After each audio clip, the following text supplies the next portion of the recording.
Fala pessoal, Carol na área trazendo mais um vídeo aqui no canal, e no vídeo de hoje eu vou contar para você sobre um caso criminal que aconteceu no fim do ano de 2012 em Michigan, nos Estados Unidos, e até hoje a família procura entender o que aconteceu naquela noite. Então é um caso em aberto ainda, a polícia ainda está investigando e hoje eu vou contar para vocês todas as informações que eu consegui desse caso. Se você se interessa por vídeos de conteúdo de casos criminais, eu convido você a se inscrever aqui no canal. Todas as semanas eu trago esse tipo de conteúdo aqui para vocês, caso criminal, um caso criminal com mistério. Então se inscreve no canal, deixa o like logo no início do vídeo para não esquecer. E também ativa o sininho de notificações para receber as notificações dos vídeos. Então bora vem comigo que hoje nós vamos conhecer o caso Julia Niswander.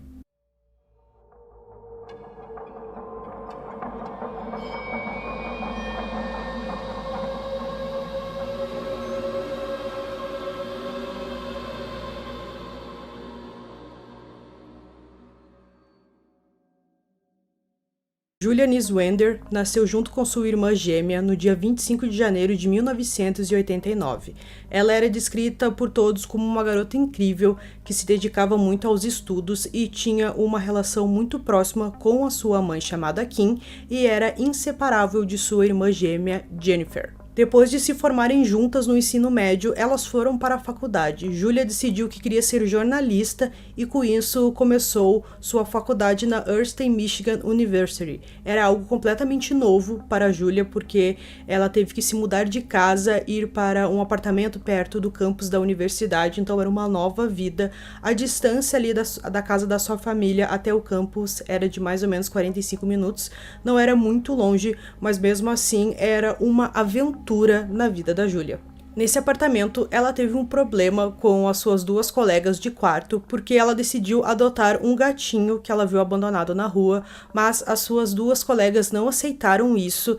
Então, para não criar mais problemas, ela decidiu ir para outro apartamento com outras meninas. Ela se mudou para o Peninsula Place, um complexo de apartamentos bem simples, como a maioria, e por sorte, no seu novo apartamento, ela tinha um banheiro privativo e a Julia ficou muito animada por não precisar atravessar todo o corredor quando precisasse utilizar o banheiro. No dia 6 de dezembro de 2012, Julia estava com 23 anos e se despediu das suas colegas de quarto porque elas viajariam, assim como a Julia, que iria para a sua cidade de Monroe para visitar alguns dos seus familiares. Ela estava muito animada, já que fazia um tempo que ela não via eles, e nessa época ela trabalhava em um Walmart na cidade onde ela morava. Na sexta-feira, dia 7, ela foi até a casa da sua família, reencontrou sua mãe, sua irmã Jennifer, também sua irmã mais nova chamada Madison e o seu padrasto chamado James, mas todo mundo chamava ele de Gil.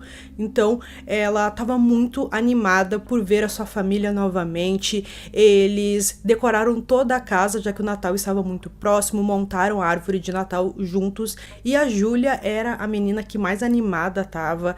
Ela estava muito ansiosa também pelo Natal, para ter toda aquela troca de presentes e tudo. Ela estava se programando também para comprar alguns presentes para os seus familiares. Então foi um dia assim perfeito para ela, e no final da noite ela decidiu visitar os seus avós também. Como fazia algum tempo que ela não via a sua avó, o seu avô, então ela ajudou eles também a montar a árvore de Natal. Eles conversaram bastante, até que em determinado momento a Kim, a mãe da Julia, ouviu a Julia reclamando e dizendo que nunca mais voltaria para aquela casa. Aquela casa que ela estava se referindo era a casa da sua mãe, onde morava o seu padrasto, também as suas duas irmãs, então parecia que tinha alguma coisa errada. Como eu falei pra vocês, a Julia, ela era muito próxima da mãe, das duas irmãs, então não fazia muito sentido ela ter dado essa afirmação dizendo que não voltaria para a casa de sua mãe, que não queria mais ficar por lá. E como elas eram muito próximas, a Julia estudava na universidade, que ficava mais ou menos 45 minutos de distância, então era muito estranho tudo aquilo, e sempre que ela ia visitar a sua família, ela preferia ficar na casa dos seus avós, passar a noite por lá. Os seus avós acreditavam porque a casa da Kim, da mãe, não era muito grande, então ela teria que dividir o quarto com a Jennifer e também com a Madison. Então eles pensavam, bom, talvez ela quer ter um pouco mais de privacidade, e na casa dos avós era maior e ela se sentiria mais confortável, mas talvez não fosse apenas isso. Depois daquele dia, Júlia mais uma vez decidiu passar a noite com seus avós, não querendo dormir na casa de sua mãe.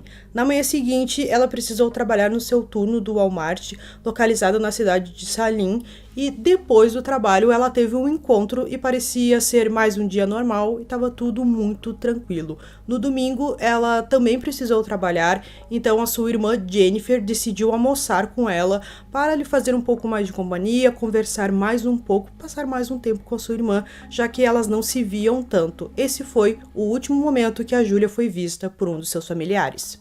Antes de voltar para o seu apartamento, a Júlia passou numa loja de conveniência, comprou alguns itens que ela precisava e foi até o seu apartamento. Quando ela chegou, uma de suas colegas já tinha voltado da viagem, elas se cumprimentaram, foi tudo muito rápido e a Júlia foi para o seu quarto. Lá, dentro do apartamento, cada uma tinha o seu quarto, que era trancado, né? Cada uma tinha uma chave específica para cada porta. Então, ela entrou, foi fazer alguma coisa, sua amiga estava bem distraída, vendo televisão, escutando música, até que mais ou menos perto das 10h30 da noite, 11 horas, ela ouviu um grito vindo do quarto da Júlia, mas ela não se preocupou muito, achou que a Júlia estava conversando com alguém pelo telefone, fazendo alguma coisa, ela simplesmente não se importou e já estava na hora dela sair, porque ela se encontraria com seu namorado, ela não falou com a Júlia depois daquilo e ela simplesmente saiu.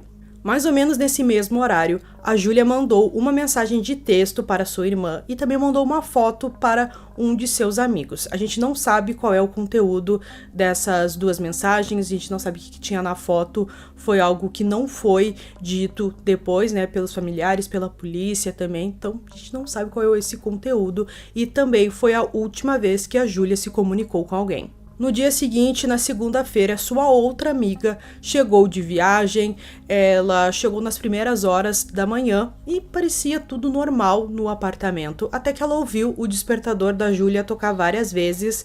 Ela acreditou que talvez a Júlia quisesse dormir mais um pouco naquele dia, o que não era algo muito diferente, às vezes ela fazia isso. Ela até bateu na porta do quarto da amiga para acordá-la, já que ela se atrasaria para as aulas da faculdade, mas a Júlia não se mexeu, não fez nenhum som, não disse nada, então essa amiga decidiu ir para a faculdade, já que ela estava atrasada. Mas algo parecia não estar certo, já que a Júlia não foi em nenhuma aula daquela manhã e ela era uma jovem muito dedicada aos estudos e isso parecia muito estranho. O James, o padrasto da Júlia, trabalhava com um serviço de limpeza e ofereceu um trabalho para ela ganhar um extra, mas ela também não apareceu para esse trabalho e muito menos no seu trabalho fixo do Walmart, e sempre que ela faltava, se estivesse doente, alguma coisa, qualquer coisa, ela avisava o seu chefe, e dessa vez foi diferente, o que deixou todos os seus colegas preocupados. Na terça-feira, no dia seguinte, mais uma vez, a Júlia não deu sinal, não se comunicou com ninguém, seus colegas estavam preocupados. Teria uma festa naquela terça-feira, uma festa da empresa de fim de ano, e a Júlia tinha se responsabilizado na semana anterior que passaria na casa de cada um e levaria eles até a festa, só que ela simplesmente não apareceu e foi nesse momento que seus colegas viram que com certeza tinha algo muito errado e um deles era conhecido da Kim e decidiu ligar para ela e falou: olha, a Júlia não mandou mensagem pra gente, a gente tinha uma festa e ela simplesmente não apareceu. A mãe, a partir daquele momento, já ficou muito nervosa. Ela ligou mais de 10 vezes para o celular da Júlia, só que ela não atendia. Então, a mãe resolveu ligar para uma outra amiga e pediu que ela fosse até o apartamento da Júlia, já que ela estava, como eu falei para vocês, ficava ali uns 40 minutos de distância, então até ela chegar seria mais fácil pedir para alguém ir até o apartamento para ver se aconteceu alguma coisa. Perto das 9h15 daquela terça-feira, a amiga, na qual a Kim mandou ela ir até lá, encontrou uma das colegas da Júlia perto do apartamento e chamaram o segurança do local, porque elas não conseguiam abrir a porta do quarto dela, já que estava trancada, mas o segurança pediu que elas ligassem para a polícia, porque ele não tinha permissão para abrir a porta. Quando a polícia chegou, eles deram a autorização para o segurança abrir a porta do quarto da Júlia com uma chave mestra que ele tinha. A polícia ficou apavorada com toda aquela situação que eles encontraram. o corpo já sem vida da Julia estava na banheira do seu banheiro privativo. Eram visíveis também marcas em seus tornozelos e pulsos, como se ela tivesse ficado amarrada por algum tempo, mas as cordas que foram utilizadas não estavam em lugar nenhum. O seu telefone estava em cima do seu corpo e as roupas que ela utilizava naquele dia estavam cortadas. A polícia viu que o quarto da Julia estava completamente bagunçado, com todos os itens do armário, também das gavetas, tudo jogado no chão, e eles pensaram que aconteceu um roubo por ali. Mas eles olharam melhor e perceberam que o notebook da Julia estava, também um iPod que ela tinha, uma TV, então itens de valor foram deixados no local, o que não fazia sentido ter sido um roubo, e eles pensaram melhor que a pessoa responsável por aquilo, ele tentou enganar a polícia simulando um roubo, mas que na verdade não foi isso que aconteceu. A polícia também verificou a porta, as janelas e parecia tudo perfeito, não mostrando uma entrada forçada. Uma autópsia foi feita mais tarde e a causa da morte foi de asfixia por afogamento, mas as autoridades disseram que ela foi privada de oxigênio antes de ser colocada na banheira,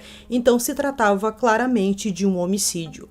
Foi encontrado na cena um DNA masculino vindo de um par de luva de látex ensanguentado que foi deixado no chão, fora do banheiro. O sangue que estava na luva foi testado e foi confirmado que era o da Julia. Outra evidência muito importante nesse caso foi encontrado no corpo da Julia um fluido seminal que era de um homem que fez vasectomia. A polícia analisou toda a cena e deu uma teoria do que tinha acontecido por ali, e eles suspeitavam que o responsável por aquilo era alguém que ela conhecia, porque, como eu falei, não tinha entrada forçada, a janela estava bem fechada, a porta também, então eles foram atrás de uma das últimas pessoas que a Julia viu, que foi um garoto que ela se encontrou no sábado à noite. Falaram com o garoto e tal, e ele rapidamente foi descartado como suspeito, e a polícia acreditou que provavelmente o seu suspeito não era um jovem e sim alguém mais velho, porque o responsável por aquilo fez vasectomia, então provavelmente não era alguém jovem. O principal suspeito do caso apareceu quando uma amiga da Julia disse que há mais ou menos uns 2 anos antes, ela contou que o James, o seu padrasto, tinha feito coisas impróprias com ela e que ela tinha muito medo dele. Algumas vezes ele também se referia a Julia como sendo sua namorada, e é claro que ela não gostava nem um pouco disso. A família dela não acreditou nessas alegações e mais tarde essa amiga foi levada pela polícia para dar o seu testemunho pela segunda vez, e ela disse que nunca deu essas alegações. A avó de Julia disse que acreditava que o James fez vasectomia no passado, o que foi confirmado depois. Um detetive que estava na cena do crime logo após terem encontrado o corpo da Julia percebeu que a Kim e o James tiveram um diálogo meio forte. A Kim fazia várias perguntas para ele e ele simplesmente dizia para ela se acalmar e tal. Foi uma reação um pouco diferente daquela que a polícia, os detetives normalmente veem em casos assim, de uma pessoa tão próxima à vítima. Ele foi considerado o suspeito número 1 nesse caso, primeiro porque ele fez vasectomia, que era uma evidência muito forte, por causa também da alegação que a amiga deu e depois voltou atrás e disse que era mentira, e também porque a polícia acreditava que o responsável por aquilo era alguém que ela conhecia. James Turkis deu voluntariamente o seu DNA para a polícia e foi feito um teste apenas com o DNA encontrado na luva, que não foi compatível com o dele. Muitos pensaram que talvez o James pegou uma luva usada, já que ele trabalhava com um serviço de limpeza e plantou na cena do crime para despistar e enganar a polícia. Isso nunca foi confirmado. Quando a polícia pegou o notebook do James, eles encontraram conteúdo ilegal envolvendo crianças. Com isso, a polícia tinha ali um motivo para prendê-lo. Ele fez 2 testes do polígrafo e passou nos 2 testes sem problema nenhum. Fizeram perguntas para ele, é claro, daquela noite, se ele era o responsável por aquilo, e ele passou no teste. Seu álibi também foi confirmado, ele estava em casa com a Kim naquela noite do crime. Mas alguns familiares falaram que a Kim e o James tinham brigado num tempo anterior e estavam dormindo em camas separadas.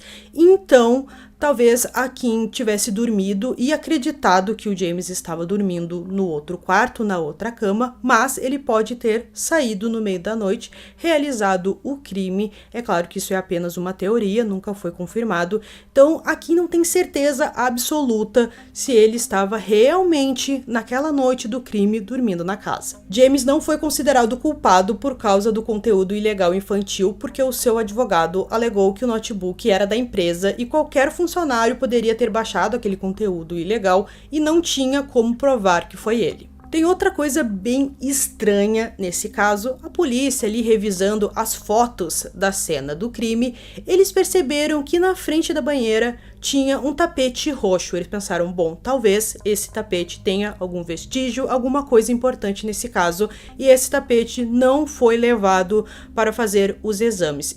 Então, eles foram até a família, falaram com a Kim e pediram que eles pudessem ver tudo que tinha dentro do apartamento novamente. Ela disse que colocou isso tudo dentro de um depósito, ela esvaziou o apartamento, colocou num depósito e que tudo era para estar lá, mas o tapete simplesmente não estava em lugar nenhum. Então a polícia concluiu que algum familiar pegou esse tapete e descartou, porque as únicas pessoas que tiveram acesso ao apartamento foram os familiares da Julia e a polícia. Então não foi a polícia que descartou esse tapete, só pode ter sido algum dos familiares. A investigação sobre a morte de Julia Niswander ainda está em andamento e, embora a polícia tenha o James como uma pessoa de muito interesse no caso, nenhuma prisão foi feita até o momento. O James Turkis, ele se diz inocente e também tem todo o apoio da família da Julia. Então, gente, concluindo esse caso aqui para vocês, posso dizer que é um caso cheio de mistérios em que a gente fica pensando o que aconteceu com essa jovem naquela noite. Uma coisa que eu achei muito interessante nesse caso foi a alegação da amiga que disse que ele teria feito coisas impróprias com a Julia e depois ela voltou atrás e disse que nunca deu essa alegação. Parece que ela foi intimidada por alguém, então ela preferiu não falar mais sobre isso, o que leva uma suspeita muito grande em cima do James, é claro, porque tem algumas coisas que ligam ele à cena do crime, como eu falei pra vocês, do assassino provavelmente ser alguém que conhecia ela, também a questão da vasectomia. Claro que isso são apenas teorias, nada comprovado, mas a polícia continua trabalhando muito nesse caso, então qualquer nova informação eu conto aqui pra vocês. Então eu espero que vocês tenham gostado desse vídeo, esse foi mais um vídeo aqui no canal Durmam Bem, e até o próximo.